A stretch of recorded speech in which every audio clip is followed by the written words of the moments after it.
All eyes on an Idaho courtroom as quadruple murder suspect Brian Kohberger is formally read his charges and assigned the chief public defender. What we know now is what has been released in a probable cause affidavit sworn to by law enforcement in front of a judge or magistrate. Based on that bare bones skeleton outline of the evidence, authorities were warranted to arrest Kohberger at his family home in the Poconos. A lot of speculation has resulted from discussion of the PC probable cause affidavit attached to the search warrant. But what exactly does it say? I'm Nancy Grace, and this is Crime Stories. Thanks for joining us. What a great idea. Let's carefully listen verbatim to the probable cause affidavit that resulted in the active, as it is called, arrest, that is for at-risk defendants that could possibly flee or attack in the early morning hours in the Poconos. Take a listen to crimeonline.com's Dave Mack as he reads verbatim the probable cause affidavit that led to the arrest of Brian Kohberger. Page 1. Exhibit A. Statement of Brett Payne.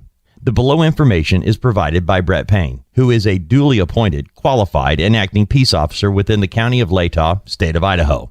Brett Payne is employed by Moscow Police Department in the official capacity or position of corporal and has been trained and qualified peace officer for approximately 4 years. Corporal Payne is being assisted by members of the Idaho State Police and agents of the Federal Bureau of Investigation. On November 13th, 2022, at approximately 4 p.m., Moscow Police Department Sergeant Blaker and I responded to 1122 King Road, Moscow, Idaho, hereafter the King Road residence, to assist with scene security and processing of a crime scene associated with 4 homicides. Upon our arrival, the Idaho State Police forensic team was on scene and was preparing to begin processing the scene. MPD Officer Smith, one of the initial responding officers to the incident, advised he would walk me through the scene. Officer Smith and I entered the King Road residence through the bottom floor door on the north side of the building. Officer Smith and I then walked upstairs to the second floor. Officer Smith directed me down the hallway to the west bedroom on the second floor, which I later learned through Xana's driver's license and other personal belongings found in the room was Xander Kernodle's, hereafter Kernodle room. Just before this room, there was a bathroom door on the south wall of the hallway. As I approached the room, I could see a body, later identified as Kernodle's, laying on the floor. Kernodle was deceased, with wounds which appeared to have been caused by an edged weapon. Also in the room was a male, later identified as Ethan Chapin, hereafter Chapin. Chapin was also deceased with wounds later determined, autopsy report provided by Spokane County Medical Examiner, redacted information, dated December 15th, 2022, to be caused by sharp force injuries. I then followed Officer Smith upstairs to the third floor of the residence. The third floor consisted of 2 bedrooms and 1 bathroom. The bedroom on the west side of the floor was later determined to be Kaylee Gonzalez, hereafter Gonzalez room. I later learned from a review of Officer Nunez's body camera there was a dog in the room when Moscow police officers initially responded. The dog belonged to Gonzalez and her ex-boyfriend, Jack DeCoeur. I found out from my interview with Jack DeCoeur on November 13th, 2022, that he and Gonzalez shared the dog. Officer Smith then pointed out a small bathroom on the east side of the third floor. This bathroom shared a wall with Madison Mogan's, hereafter Mogan bedroom, which was situated on the southeast corner of the third floor. As I entered this bedroom, I could see 2 females in the single bed in the room. Both Gonzalez and Mogan were deceased with visible stab wounds. I also later noticed what appeared to be a tan leather knife sheath laying on the bed next to Mogan's right side when viewed from the door. The sheath was later processed and had a K-bar, USMC, and the United States Marine Corps Eagle Globe and anchor insignia stamped on the outside of it. The Idaho State Lab later located a single source of male DNA, suspect profile, left on the button snap of the knife sheath. As part of the investigation, numerous interviews were conducted by Moscow Police Department officers, Idaho State Police detectives, and FBI agents. Two of the interviews included BF and DM. Both BF and DM were inside the King Road residence at the time of the homicides and were roommates to the victims. BF's bedroom was located on the east side of the first floor of the King Road residence. Gonzalez and Mogan were at a local bar, the Corner Club, at 202 North Main Street in Moscow. Gonzalez and Mogan can be seen on video footage provided by the Corner Club between 10 p.m. on November 12th and 1:30 a.m. on November 13th. At approximately 1:30 a.m., Gonzalez and Mogan can be seen on video at a local food vendor called The Grub Truck at 318 South Main Street in downtown Moscow. The Grub Truck live streams video from their food truck on the streaming platform Twitch, which is available for public viewing on their website. This video was captured by law enforcement. A private party, redacted information, reported that he provided a ride to Gonzalez and Mogan at approximately 1:56 a.m. from downtown Moscow in front of the Grub Truck to the King Road residence. DM and BF both made statements during interviews that indicated the occupants of the King Road residence were at home by 2 a.m. and asleep, or at least in their rooms, by approximately 4 a.m. This is with the exception of Kernodle, who received a DoorDash order at the residence at approximately 4 a.m. Law enforcement identified the DoorDash delivery driver who reported this information. DM stated she originally went to sleep in her bedroom on the southeast side of the second floor. DM stated she was awoken at approximately 4 a.m. by what she stated sounded like Gonzalez playing with her dog in one of the upstairs bedrooms, which were located on the third floor. A short time later, DM said she heard who she thought was Gonzalez say something to the effect of, quote, "There's someone here," unquote. A review of records obtained for a forensic download of Kernodle's phone showed this could also have been Kernodle, as her cellular phone indicated she was likely awake and using the TikTok app at approximately 4:12 a.m. DM stated she looked out of her bedroom but did not see anything when she heard the comment about someone being in the house. DM stated she opened her door a second time when she heard what she thought was crying coming from Kernodle's room. DM then said she heard a male voice say something to the effect of, quote, "It's okay, I'm going to help you," unquote. At approximately 4:17 a.m., a security camera located at 1112 King Road, a residence immediately to the northwest of 1122 King Road, picked up distorted audio of what sounded like voices or a whimper followed by a loud thud. A dog can also be heard barking numerous times starting at 4:17 a.m. The security camera is less than 50 feet from the west wall of Kernodle's bedroom. DM stated she opened her door for the third time after she heard the crying and saw a figure clad in black clothing and a mask that covered the person's mouth and nose walking towards her. DM described the figure as 5'10" or taller, male, not very muscular, but athletically built with bushy eyebrows. The male walked past DM as she stood in a, quote, "frozen shock phase," unquote. The male walked towards the back sliding glass door. DM locked herself in her room after seeing the male. DM did not state that she recognized the male. This leads investigators to believe that the murderer left the scene. The combination of DM's statements to law enforcement, review of forensic downloads of records from BF and DM's phone, and video of a suspect video as described below leads investigators to believe the homicides occurred between 4 a.m. and 4:25 a.m. During the processing of the crime scene, investigators found a latent shoe print.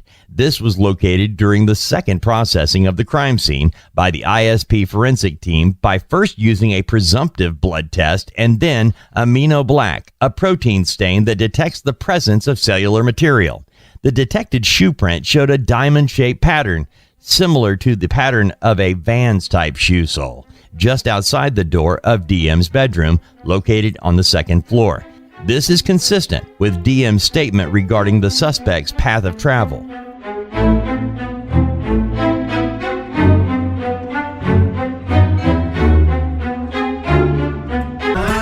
Brian Kohberger has formally read his charges. Take a listen to crimeonline.com's Dave Mack as he reads verbatim the probable cause affidavit.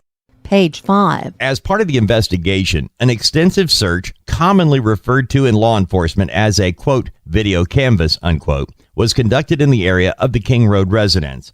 This video canvas was to obtain any footage from the early morning hours of November 13, 2022 in the area of the King Road residence and surrounding neighborhoods in an effort to locate the suspect or suspect vehicle traveling to or leaving from the King Road residence.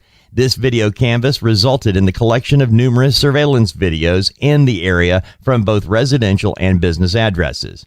I have reviewed numerous videos that were collected and have had conversations with the other MPD officers, ISP detectives, and FBI agents that are similarly reviewing footage that was obtained.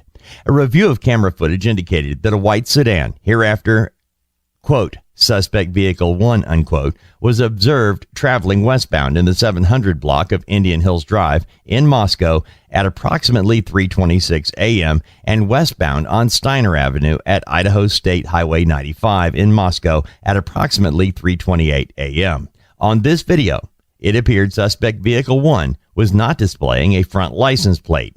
A review of footage from multiple videos obtained from King Road neighborhood showed multiple sightings of suspect vehicle 1, starting at 3:29 a.m. and ending at 4:20 a.m. These sightings show suspect vehicle 1 makes an initial 3 passes by the 1122 King Road residence and then leave via Willenta Drive. Based off of my experience as a patrol officer, this is a residential neighborhood with a very limited number of vehicles that travel in the area during the early morning hours. Upon review of the video, there are only a few cars that enter and exit this area during this time frame. Suspect vehicle 1 can be seen entering the area a 4th time at approximately 4:04 a.m. It can be seen driving eastbound on King Road, stopping and turning around in front of 500 Queen Road number 52, and then driving back westbound on King Road. When suspect vehicle 1 is in front of the King Road residence, it appeared to unsuccessfully attempt to park or turn around in the road. The vehicle then continued to the intersection of Queen Road and King Road, where it can be seen completing a 3-point turn and then driving eastbound again down Queen Road. Suspect vehicle 1 is next seen departing the area of the King Road residence at approximately 4:20 a.m. at a high rate of speed. Suspect vehicle 1 is next observed traveling southbound on Willenta Drive. Based on my knowledge of the area and review of camera footage in the neighborhood that does not show suspect vehicle 1 during that time frame, I believe that suspect vehicle 1 likely exited the neighborhood at Palouse River Drive and Conestoga Drive. Palouse River Drive is at the southern edge of Moscow and proceeds into Whitman County, Washington. Eventually, the road leads to Pullman, Washington. Pullman, Washington is approximately 10 miles from Moscow, Idaho. Both Pullman and Moscow are small college towns, and people commonly travel back and forth between them. Law enforcement officers provided video footage of suspect vehicle 1 to forensic examiners with the Federal Bureau of Investigation that regularly utilize surveillance footage to identify the year, make, and model of an unknown vehicle that is observed by one or more cameras during the commission of a criminal offense. The forensic examiner has approximately 35 years law enforcement experience with 12 years at the FBI.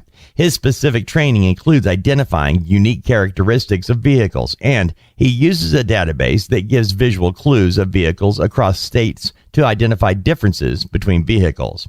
After reviewing the numerous observations of suspect vehicle 1, the forensic examiner initially believed that suspect vehicle 1 was a 2011 to 2013 Hyundai Elantra.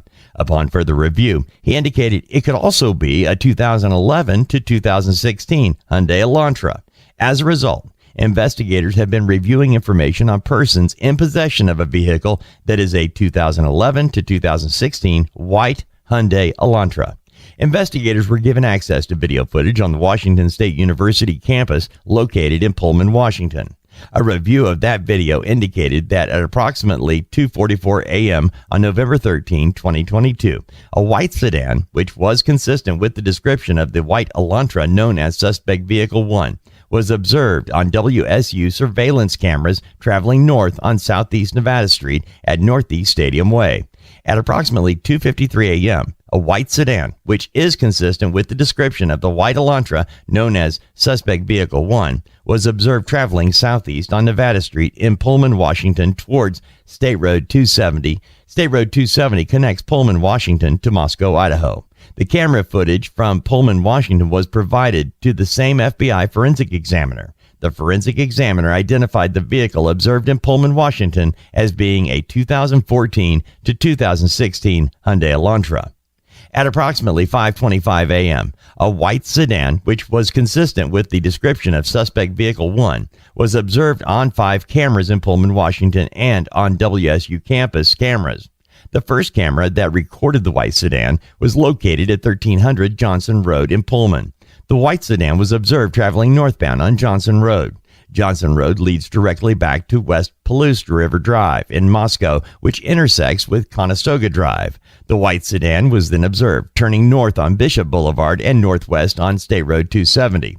At approximately 5:27 a.m., the white Elantra was observed on camera traveling northbound on Stadium Way at Nevada Street, Stadium Way at Grimes Way, Stadium Drive at Wilson Road, and Stadium Way at Cougar Way.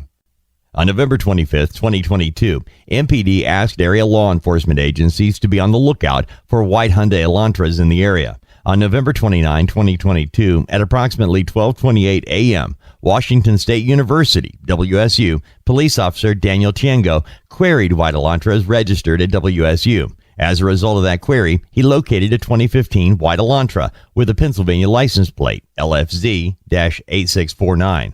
This vehicle was registered to Brian Kohberger, hereafter Kohberger, residing at 1630 Northeast Valley Road, apartment 201, Pullman, Washington. 1630 Northeast Valley Road is approximately 3/4 of a mile from the intersection of Stadium Way and Cougar Way, the last camera location that picked up the white Elantra.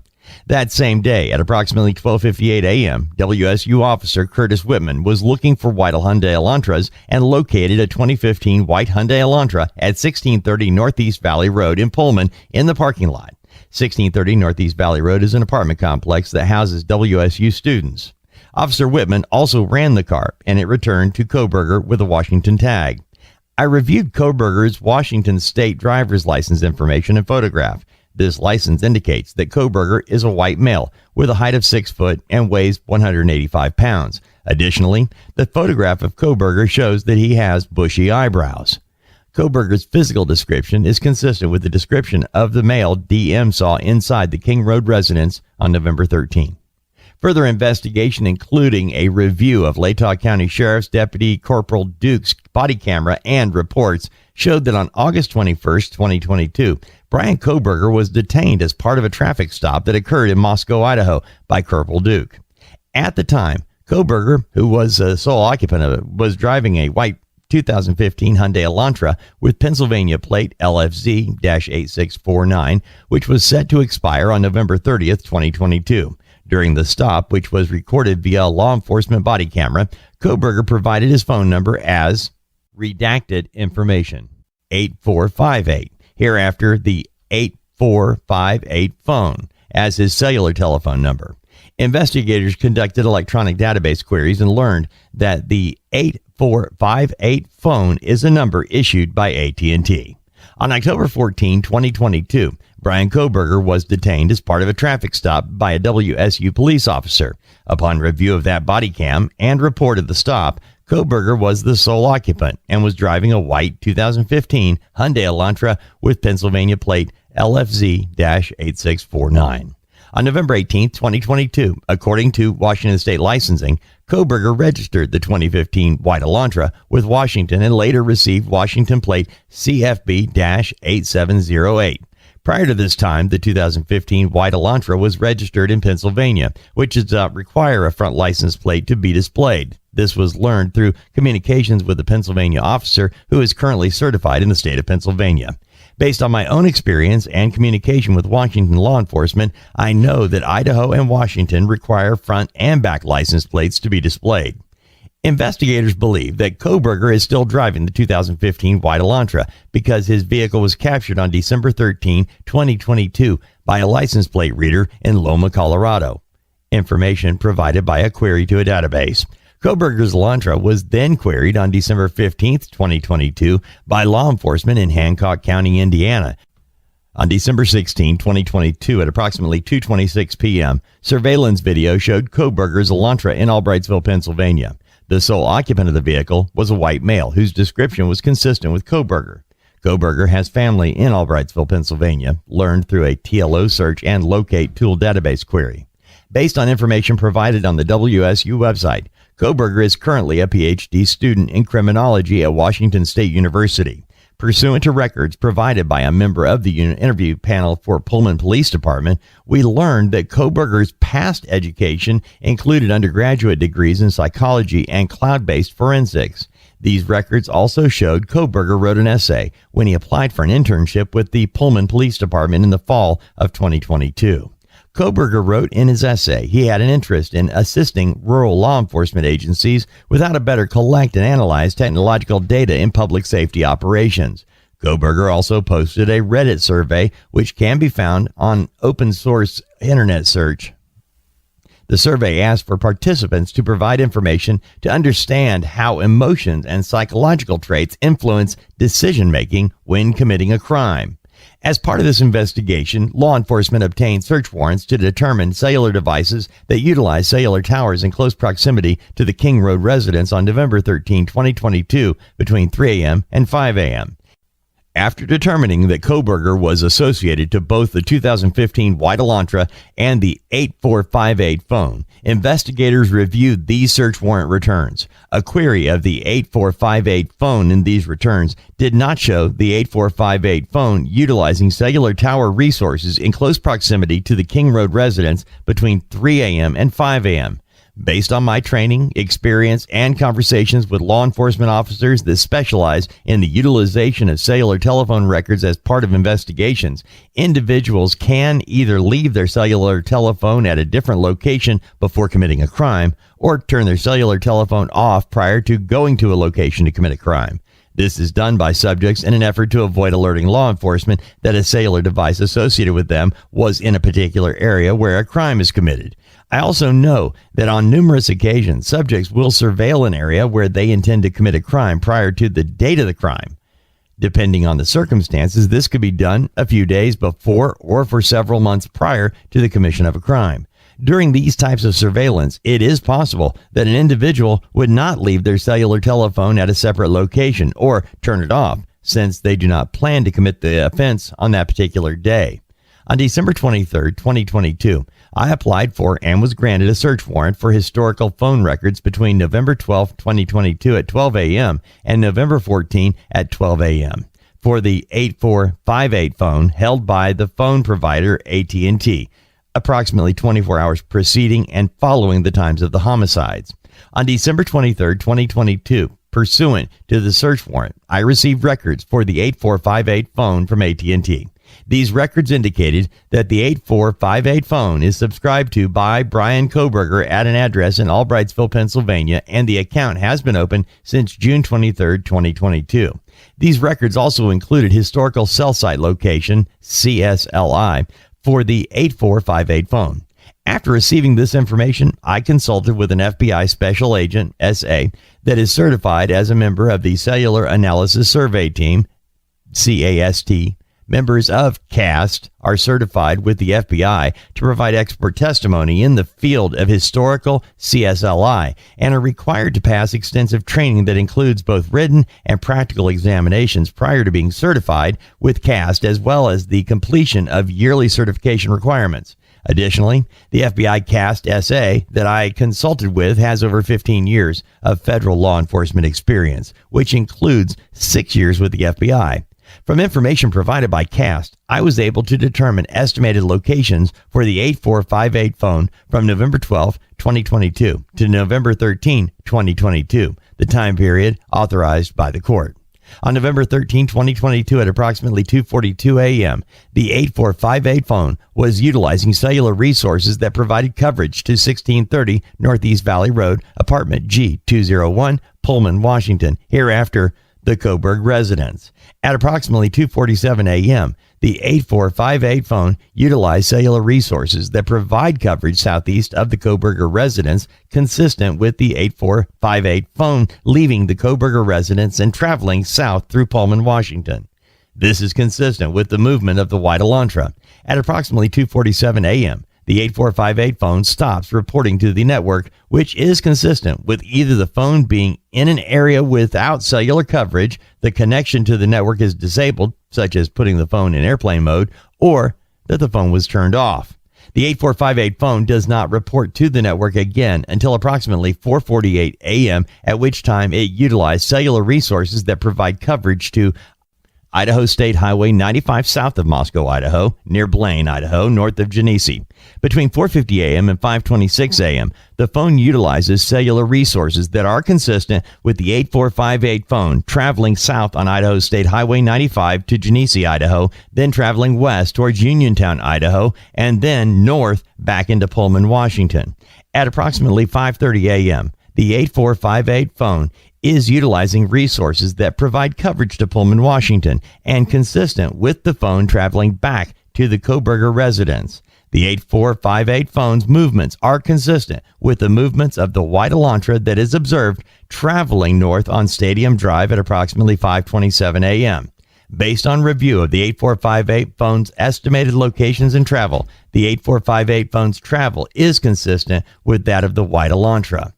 Further review indicated that the 8458 phone utilized cellular resources on November 13, 2022 that are consistent with the 8458 phone leaving the area of the Kohberger residence at approximately 9 a.m. and traveling to Moscow, Idaho. Specifically, the 8458 phone utilized cellular resources that would provide coverage to the King Road residence between 9:12 a.m. and 9:21 a.m. The 8458 phone next utilized cellular resources that are consistent with the 8458 phone traveling back to the area of the Kohberger residence and arriving to the area at approximately 9:32 a.m. Below is a depiction, not to scale, of the possible route taken based off of the cellular site locations. Investigators found that the 8458 phone did connect to a cell phone tower that provides service to Moscow on November 14, 2022. But investigators do not believe the 8458 phone was in Moscow on that date. The 8458 phone has not connected to any towers that provided service to Moscow since that date. Based on my training, experience, and the facts of the investigation thus far, I believe that Kohberger, the user of the 8458 phone, was likely the driver of the White Elantra that is observed departing Pullman, Washington, and that this vehicle is likely suspect vehicle 1. Additionally, the route of travel of the 8458 phone during the early morning hours of November 13, 2022, and the lack of the 8458 phone reporting to AT&T between 2:47 a.m. and 4:48 a.m. is consistent with Kohberger attempting to conceal his location during the quadruple homicide that occurred at the King Road residence.